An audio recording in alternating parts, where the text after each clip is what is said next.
Bismillahirrahmanirrahim. Dear student, I hope you will be fine and doing your educational activity with peace, with passions, and with hard working. Today we are going to start first topic of our unit 11 digestion. The topic is the structure and function of oral cavity. Dear student, इस lecture में हम human digestive system को शुरू करने जा रहे हैं और ह्यूमन डाइजेस्टिव सिस्टम को अगर देखें हम ये डाइजेस्टिव सिस्टम के किन पार्ट्स में फूड मूव करती है और किन में नहीं करती, यानी कौन से फूड ऑर्गन जो पार्ट्स हैं डाइजेस्टिव सिस्टम के या ऑर्गन वो बराह रास्त कांटेक्ट में आते हैं फूड से, तो उन्हें हम कहते हैं मेजर डाइजेस्टिव ऑर्गन।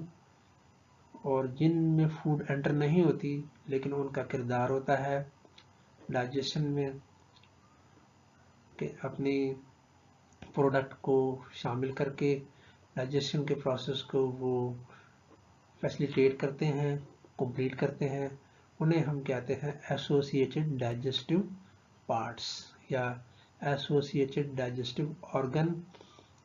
इसमें शामिल हैं दो ऑर्गन, लीवर और पेंक्रियास। डियर स्टूडेंट, इस फर्स्ट स्लाइड में आप देखें ह्यूमन डाइजेस्टिव सिस्टम में, तो इसमें एक पूरे digestive system of human body को निहायत खूबसूरती के साथ जो है एलेबोरेट किया गया है। इसकी मुकम्मल एनाटॉमी आप देख रहे हैं ह्यूमन डाइजेस्टिव सिस्टम में। आप यहाँ पर ये ओरल कैविटी में मौजूद टंग को देख रहे हैं, सलाइवरी ग्लैंड अजीज तलबा हमें नज़र आ रहे हैं, parotid gland, sublingual gland, submandibular gland. There are 3 pair of salivary gland present in oral cavity of man. The secretion of these gland is called saliva, and saliva is very important component in the digestion of food in oral cavity. Oral cavity के बाद हमें pharynx की labelling नज़र आ रही है। ये labelling जो है डियर स्टूडेंट, जिसको हम उर्दू में हलक कहते हैं, यानी कि मुंह के बाद हलक, खुराकी नाली इसोफेगस। तो उसके साथ हम फिर देखते हैं कि खुराकी नाली स्टमक को ज्वाइन करती है। स्टमक एक थैलीनुमा सैक लाइक स्टोरिंग ऑर्गन होता है जहाँ फूड स्टोर भी होती है, डाइजेस्ट भी होती है। तो इसमें दो आपको जो है ना मैग्नीफाइड एरिया नज़र आ रहे हैं स्टमक में। पहला वो पोर्शन नज़र आ रहा है जहाँ पर ईसोफेगस जो है वो कार्डियक ओरिफिस जिसे हम कहते हैं, ये ईसोफेगस यहाँ ज्वाइन करती है स्टमक को, कार्डियक स्फिंक्टर भी इसे कहा जाता है। देन उसके बाद आप देख रहे हैं स्टमक का मुकम्मल बॉडी है, और उसके बाद यहाँ स्टमक जो है वो स्मॉल इंटेस्टाइन के फर्स्ट पार्ट ड्यूडेनम को ज्वाइन करता है। डियर स्टूडेंट, उस रीजन को पाइलोरिक स्फिंक्टर कहते हैं, पाइलोरिक रीजन कहते हैं इस रीजन को। यहाँ पे स्फिंक्टर जो है वो पाइलोरिक स्फिंक्टर कहलाता है। ठीक है जी। देन स्टमक के साथ आप लिवर देख रहे हैं जो हमारी बॉडी का सबसे बड़ा लार्जेस्ट यानी ग्लैंड होता है। लिवर में एम्बेडेड पीयर शेप आप गॉल ब्लैडर भी आपको नज़र आ रहा है, जिसका काम है बाइल को स्टोर करना और वक्त ज़रूरत और हस्बे ज़रूरत, यानी कि the time of need and the required quantity के मुताबिक बाइल को रिलीज़ करना और वो बाइल को जो है ना स्मॉल इंटेस्टाइन में पहुंचाना, ये गॉल ब्लैडर का काम होता है। पेंक्रियाज आपको नज़र आ रहा है, पेंक्रीज भी हम इसको प्रोनाउंस करते हैं। तो ये पेंक्रियाटिक जूस रिलीज करता है। Pancreatic juice digestion of food in small intestine में बहुत अहम किरदार अदा करता है। फिर आप स्मॉल इंटेस्टाइन देख रहे हैं, लार्ज इंटेस्टाइन देख रहे हैं, जिसकी तफसील हम आने वाले लेक्चर में देखेंगे। तो यहाँ पर एक और पोर्शन आपको मैग्नीफाई करके दिखाया गया है अजीज तुलबा, दैट इज़ द जंक्शन, जहाँ पर स्मॉल इंटेस्टाइन लार्ज इंटेस्टाइन को जो है ना वो ज्वाइन करती है। यहाँ पे इनका कनेक्शन है, इनका जोड़ है। तो आप देखें कि स्मॉल इंटेस्टाइन का लास्ट पार्ट इलियम जो है वो जब लार्ज इंटेस्टाइन के पहले पार्ट को ज्वाइन करता है सिकम को, तो इन्फीरियरली नीचे की तरफ आपको एक फिंगर लाइक ब्लाइंड स्ट्रक्चर नज़र आती है, वर्मी फॉर्म अपेंडिक्स इसे कहते हैं। तो ये एक जनाब जाना इसलिए यहाँ पे दिखाया गया पोर्शन को कि सिकम के ये एक मुख्तसर सा हिस्सा है, इसके बाद जो है ना लार्ज इंटेस्टाइन का बड़ा हिस्सा यानी कॉलोन शुरू हो जाता है। Ascending portion of large intestine ये असेंडिंग कॉलोन है। फिर ये आप देख रहे हैं ट्रांसवर्स कॉलोन जिसने स्मॉल इंटेस्टाइन को तकरीबन काफ़ी हद तक घेरा हुआ है। फिर यहाँ से डिसेंडिंग कॉलोन शुरू होता है, फिर सिग्मॉइड कॉलोन आता है फोर्थ पार्ट। उसके बाद जो है लार्ज इंटेस्टाइन का आखिरी पार्ट है रेक्टम, जहाँ फीकल मटेरियल टेम्परेरी स्टोर होता है खारिज होने से पहले यानी before discharge. The process is called defecation और एजेशन। तो स्टूडेंट हम जो है ना step by step oral cavity को पहले पढ़ेंगे, इस तरह फिर स्टेप बाय स्टेप जो है ना हम दीगर जो पार्ट्स हैं उनको भी ज़ेर बहस लाएंगे लेक्चर में। तो आइए शुरू करते हैं ऑरल कैविटी के हवाले से। ऑरल कैविटी जो है ये ह्यूमन डाइजेस्टिव सिस्टम का अजीज़ तलबा पहला हिस्सा होता है। ऑरल कैविटी में जैसे कि आप इस स्लाइड में देख रहे हैं 3 पेयर ऑफ सलाइवरी ग्लैंड पाए जाते हैं, टंग मौजूद है, टीथ हैं। तो ये स्ट्रक्चर मिलकर digestion of food in oral cavity जो है उसको फैसिलिटेट करते हैं, उसके सहूलतकार होते हैं और यूँ डाइजेशन का प्रोसेस ऑरल कैविटी में शुरू हो जाता है। जी ह्यूमन डाइजेस्टिव सिस्टम के हवाले से स्टूडेंट हम देखेंगे कुछ टर्म। यहाँ पे टर्म आपके सामने मेंशन है एलिमेंट्री कैनाल, GUT गट और gastro intestinal tract GIT। Medical sciences में थर्ड नंबर पे जो आप टर्म देख रहे हैं यानी कि GIT ये ज़्यादा इस्तेमाल होती है। हिस्टोलॉजिकली अगर हम बात करें ह्यूमन डाइजेस्टिव सिस्टम की, तो ह्यूमन डाइजेस्टिव सिस्टम जो कि ट्यूब लाइक डाइजेस्टिव सिस्टम है, इसकी जो बॉडी वॉल है उसकी 4 लेयर पाई जाती हैं, 4 लेयर होती हैं starting from external to internal. तो इसमें जो सबसे बैरूनी लेयर है उसको हम कहते हैं सिरोसा, फिर उसके बाद मस्कुलरिस, सब मिकोजा और आखिर में मिकोजा पाई जाती है।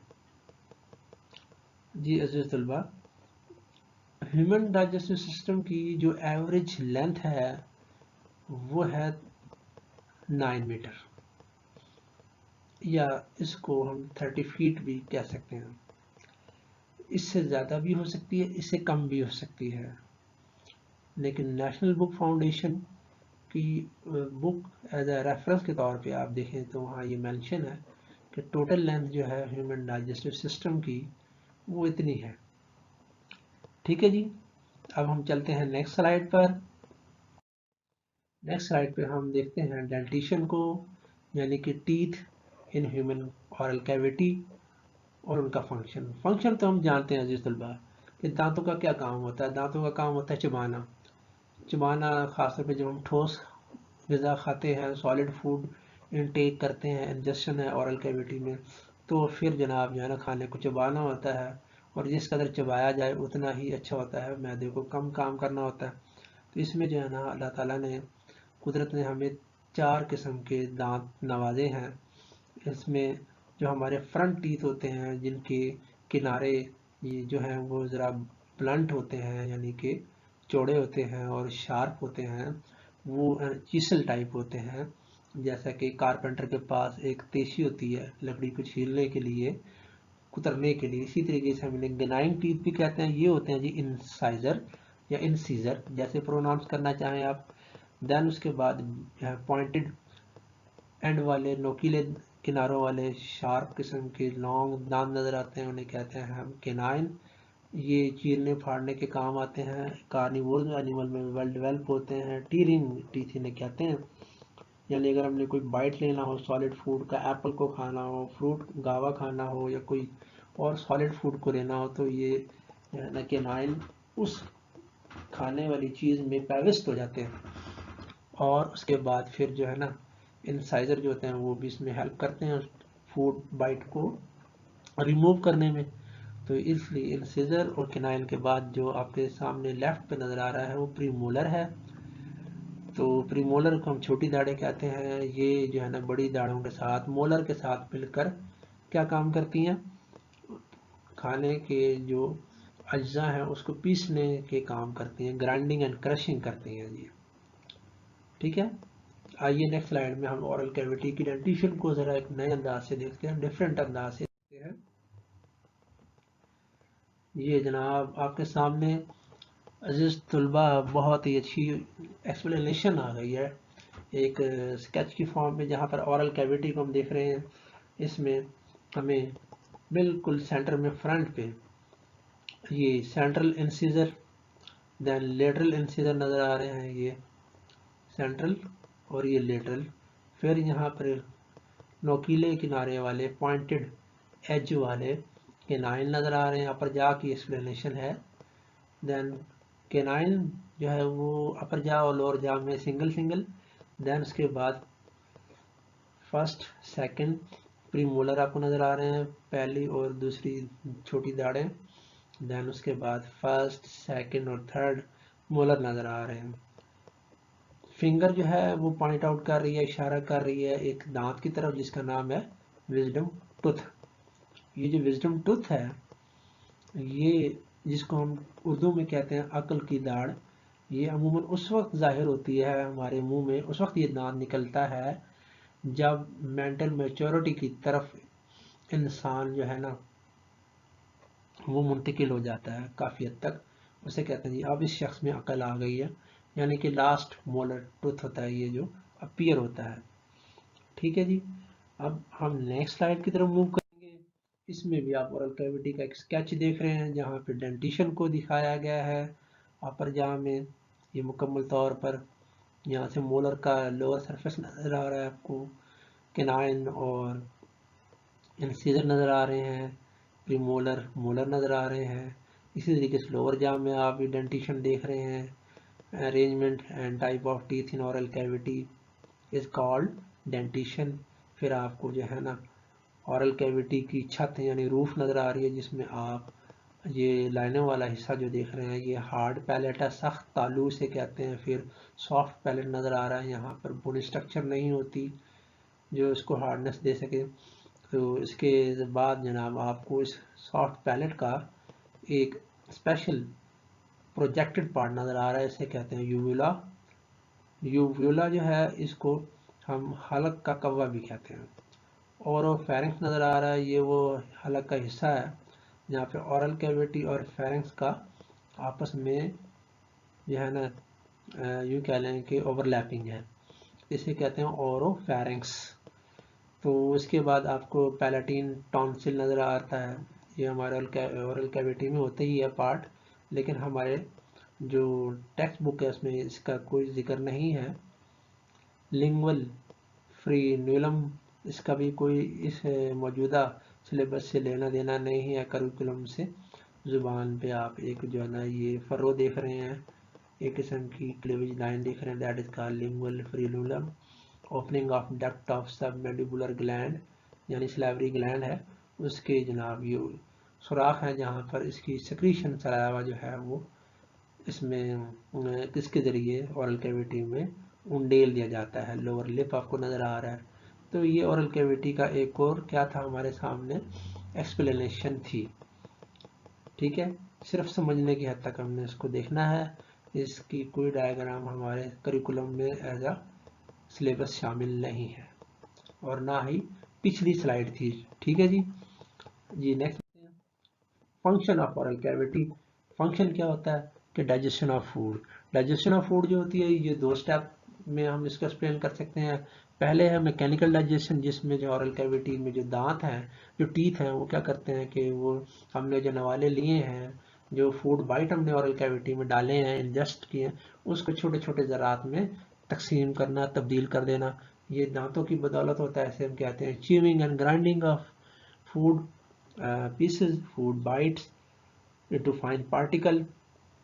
This is called mechanical digestion.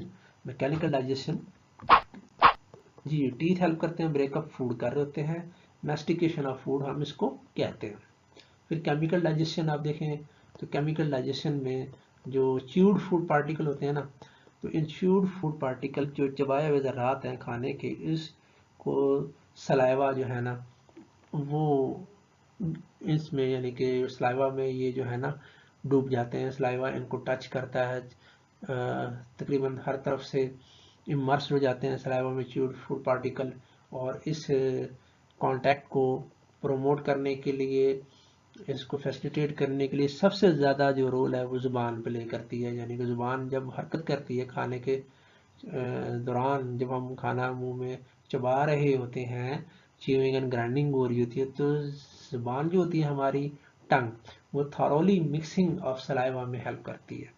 तो इससे जनाब च्यूड फूड पार्टिकल जिनका मैस्टिकेशन चबाने की बदौलत सरफेस एरिया बढ़ चुका होता है, तो सलाइवा जो है ना वो अच्छे तरीके से इस पे काम करता है। च्यूड फूड पार्टिकल पे सलाइवा में मौजूद केमिकल कंपोजिशन हम जानते हैं कि सलाइवा में जनाब जो है ना डाइजेशन पॉइंट ऑफ व्यू से सबसे इम्पोर्टेंट सलाइवरी माइलेज एंजाइम पाया जाता है, जो स्टार्च की डाइजेशन को जो है ना तकमील तक पहुंचाता है। स्टार्च जो होते हैं उसको वो स्मॉलर यूनिट जो है ओलिगोसैकेराइड और इवन मोनोसैकेराइड तक भी लेके जाता है। देन उसके बाद इसमें जो है म्यूकस है, जो स्टिकी या चिपकने वाली प्रॉपर्टी सलाइवा को देती है। फिर इसमें इनऑर्गेनिक आयन है, जिसमें क्लोराइड आयन और बाइकार्बोनेट आयन पाए जाते हैं। डियर स्टूडेंट, ये सलाइवा की पीएच जो होती है 6.7 अप्रॉक्सीमेटली मेंटेन रखते हैं और बफर का काम भी करते हैं, और एंटीसेप्टिक भी होते हैं। जो हमारे खानों में ड्यू टू अनहाइजीनिक कंडीशन के खाना खाने से पहले हमने हाथ नहीं धोए, और या खाना जो था वो किसी ऐसे बर्तन में था जो साफ़ सुथरा नहीं था, चाहे वजह कोई भी हो, और जरासीम हमारे जो है ना वो मुंह में आ जाएं खाने के साथ, तो उन जरासीमों को यानी ख़ासतौर पर बैक्टीरिया को सलाइवा जो है ना किल करता है। सलाइवा में ये जो इनऑर्गेनिक आयन है, बाइकार्बोनेट आयन और क्लोराइड आयन, ये उनको किल करते हैं और इस तरह ऑरल कैविटी की हेल्थ को मेंटेन रखते हैं। इसके अलावा आपने ये भी पढ़ा होगा साइंस टिडबिट्स के हवाले से कि हमारे सलाइवा में इम्यूनोग्लोबुलिन यानी एंटीबॉडीज़ भी पाई जाती है। तो ये भी जो है ना एक तौर पे यूँ समझ लें कि जर्मिसाइड का काम करती है, जरासीम को किल करती है, इम्यून सिस्टम को इस हवाले से एक्टिवेट रखती है। फिर सलाइवा जो होता है वो बफर का काम करता है, यानी कि पीएच ऑफ ऑरल कैविटी उसको मेंटेन रखता है, टूथ डिके से भी बचाता है सलाइवा। हमारे खानों में जो एसिडिक सब्सटेंसेस होती है ना, जैसे कि चाय है, कॉफ़ी है, टैनिक एसिड इसमें पाया जाता है। इसके अलावा लेमन, एप्पल, ग्रेप्स, इसमें हम देखते हैं कि सिट्रिक एसिड, टार्ट्रिक एसिड वगैरह होते हैं। तो उनके एसिडिक जो है ना इफ़ेक्ट क्या करते हैं कि दांतों पर ज़्यादा असरअंदाज होते हैं। तो दांतों की हिफाजत के लिए कुदरती तौर पे ये फंक्शन भी परफॉर्म होता है इन ऑरल कैविटी। जी, ये सारे पॉइंट मैं आपके सामने एक्सप्लेन कर चुका हूँ डियर स्टूडेंट। जी, ये सब कुछ हमारे उस थूक में मौजूद है जो कभी हम दानिस्ता या गैर दानिस्ता तौर पे ज़मीन पे थूक देते हैं, यानी स्पिट में ये सारी कीमती चीज़ें पाई जाती हैं। है ना हैरानकुन बात, बाज़ औक़ात हमें इसकी कदर नहीं होती। जी स्टूडेंट, अब हम पहुंच चुके हैं ओरल कैविटी के लास्ट टॉपिक की तरफ। ये है जी निगलने का अमल, कि जब खाना जो है चबा लिया जाता है तो वो खुराक की नाली में दाखिल होगा, इसे कहते हैं निगलना, स्वेलिंग। स्वेलिंग जो होती है ये कुदरत की तरफ से बड़ी एक शानदार तरीके से सरंजाम पाती है, और इसमें बहुत ही कभी कभार ऐसा कोई इवेंट हो जाए जिससे हम कहते हैं कि खाना हलक में फंस गया है या जनाब चॉकिंग हो गई है, वरना ऐसा नहीं होता। ठीक है जी, पहली डायग्राम आप देख रहे हैं, ये हमारी प्रीवियस डायग्राम में भी थी, स्लाइड में भी थी, ये वाली डायग्राम जिसमें ये दिखाया गया है कि जना फूड कैसे स्वेलो या निगला जाता है। स्वेलोइंग प्रोसेस में आप देखें कि जब खाने को चबाया जाता है, च्यूड फूड पार्टिकल जो होते हैं सलावा की मदद से आपस में एक दूसरे से चिपक जाते हैं और एक जो है ना स्फेरिकल मैस बना लेते हैं। इसे हम कहते हैं बोलस, यानी कि lump like mass of chewed food particles.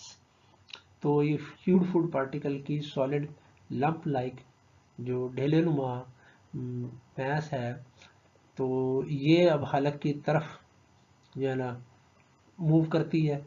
तो जब मूव कर रही है तो तकरीबन अब ये जो है ना दाखिल होना चाहती है खुराकी नाली में। तो इस कंडीशन में क्या होता है कि फेरेंक्स के पोर्शन को आप देखें, जहाँ दो एरो आपको बता रहे हैं, ये दो लाइनें, कि ये फेरेंक्स का पार्ट है।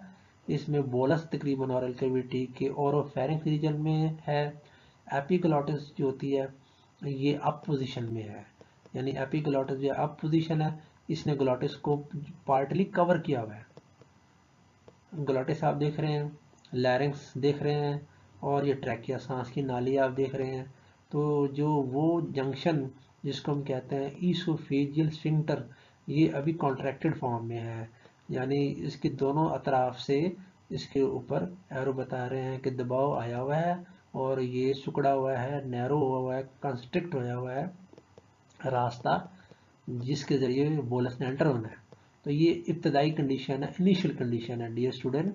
अब सेकंड डायग्राम में आप देखते हैं कि जब बोलस जो है वो दाखिल हो चुका है फेरेंक्स के रीजन को छोड़ के नियर टू ईसोफेगस तकरीबन, तो इसमें ईसोफेगस का जो स्फिंक्टर है जिसे हम कहते हैं ईसोफेजियल स्फिंक्टर, वो रिलैक्स हो चुका है। अब यहाँ आपको एरो नज़र नहीं आ रहे, दोनों ये वाले एरो यहाँ पर नहीं है। तो ये जो स्फिंक्टर है ये रिलैक्स हो चुका है और ये रास्ता हमवार कर चुका है, किसके लिए, बोलस की एंट्री के लिए। और ग्लोटस एपीग्लोटस आप देखें वो डाउन हो गया है, यहाँ एपीग्लोटस अप था, यहाँ एपीग्लोटस जो है ना वो क्या हो गया है, डाउन हो गया है। और जो ग्लोटस है वो अप के और क्लोज हो गया है, यानी सांस की नाली का पहला जो रास्ता है upper part of trachea is called glottis.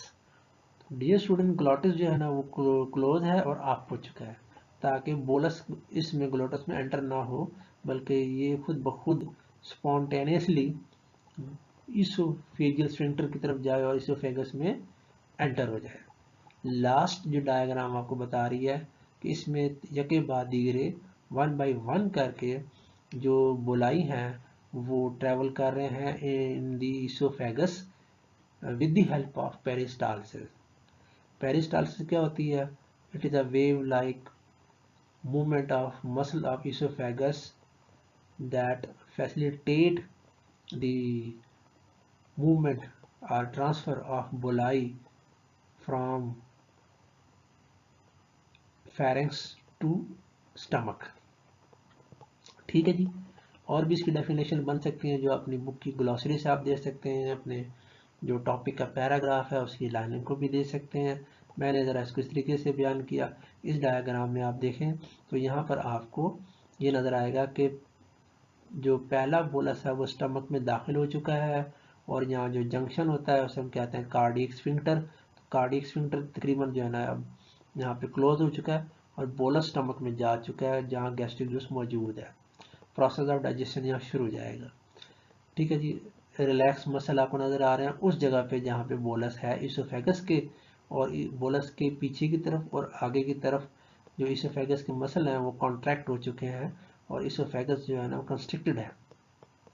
तो जिस जगह बोलस है वो ऐसा डायलेटेड है और उसके आगे और पीछे जो है ना कंस्ट्रक्शन है, तो ये एक किस्म की वेव बन जाती है। वेव लाइक जो है ना इसकी अपीयरेंस होती है और ये वेव की फिर सीरीज आ जाती हैं, यानी सिलसिला शुरू हो जाता है जहाँ बोलाई ट्रैवल कर रहे हैं, वेव लाइक जनाब जो है ना इसोफेगस की अपीयरेंस होगी और इस तरह जो है ना वो बोलाई डियर स्टूडेंट फेरेंक्स से स्टमक में मुंतकिल होना शुरू हो जाते हैं।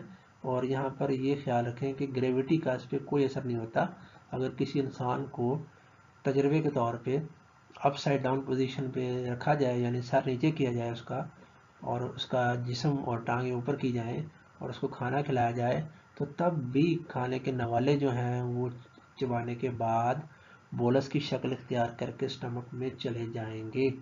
हालांकि उस वक्त ग्रेविटी का असर नहीं हो रहा होता, ग्रेविटी का तो अपोजिट हो गया, ठीक है जी। लेकिन ये पेरिस्टाल्टिक मूवमेंट होती है जो क्या करती है, फूड की बोलाई को स्टमक में पहुंचाती है और फिर स्टमक से आगे भी ये कंटिन्यू रहती है।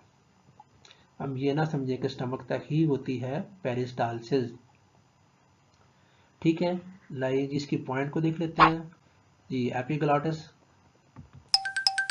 ये एपिग्लॉटिस है जी, ठीक है जी। आपके सामने हाईलाइट हो गया ये पोर्शन सेकंड डायग्राम में जी। इसको बिल्कुल टू दी पॉइंट अगर हम याद रखेंगे क्या है एपिग्लॉटिस, तो आपको it is the flap of cartilage. Cartilage का बना हुआ ये एक पर्दा है जो ग्लॉटिस को जुज़वी तौर पे पार्टली कवर करता है। फिर उसके बाद देखें कि क्लोज ट्रैकिया यानी व्हेन स्वेलिंग, जब स्वेलोइंग का अमल हो रहा होता है, जब स्वेलो किया जा रहा होता है, निगला जा रहा होता है खाने को, तो ये नर्वस सिस्टम के तहत ट्रैकिया को, ग्लॉटिस को कवर कर देता है ताकि चॉकिंग ना हो जी। Peristalsis I have already defined. You can again watch the definition. What is peristalsis? Involuntary muscle contraction to move food along the esophagus. और अब आपको ये एरो बताएगा कि कैसे फूड जो है ना वो बोलाई की फॉर्म में ईसोफेगस में ट्रेवल करते हुए स्टमक में एंटर होता है। ये देखिए जनाब, ज़बरदस्त, ठीक है जी। अब नेक्स्ट जाते हैं। आज के लेक्चर में हमने क्या पढ़ा? आज के लेक्चर में हमने फंक्शन ऑफ ओरल कैविटी पढ़े, जिसको बिल्कुल सादा अल्फाज में हम इस तरह लिख सकते हैं, याद कर सकते हैं जी। माउथ ओरल कैविटी का फंक्शन यानी कि breakup of food, that is also called chewing and grinding of food into fine particle या mastication. Point to digest starch, oral cavity में डाइजेशन होती है स्टार्च की with the help of salivary या amylase. Oral cavity में जो substances पाई जाती हैं यानी कि बाइकार्बोनेट आयन, क्लोराइड आयन और अमीनोग्लोबुलिन, ये जर्म किल करती हैं जर्म को, और लुब्रिकेशन ऑफ द फूड होती है with the mucus and saliva property की वजह से जी। स्टूडेंट ये भी आप याद रखें कि 3 to 5% जो होते हैं कार्बोहाइड्रेट यानी starch are digested in oral cavity, और रिमेनिंग जो होते हैं वो स्मॉल इंटेस्टाइन में डाइजेस्ट होते हैं, ना कि स्टमक में, क्योंकि स्टमक में कार्बोहाइड्रेट की डाइजेशन नहीं होती, स्टमक में कार्बोहाइड्रेट डाइजेस्टिंग एंजाइम नहीं पाए जाते। ये था आज का लेक्चर, जिसमें आपने ओरल कैविटी के हवाले से जो है ना पॉइंट्स को स्टडी किया। तो उम्मीद है आपको ये लेक्चर जो है समझ आया होगा। आपकी कमेंट्स का इंतज़ार रहेगा।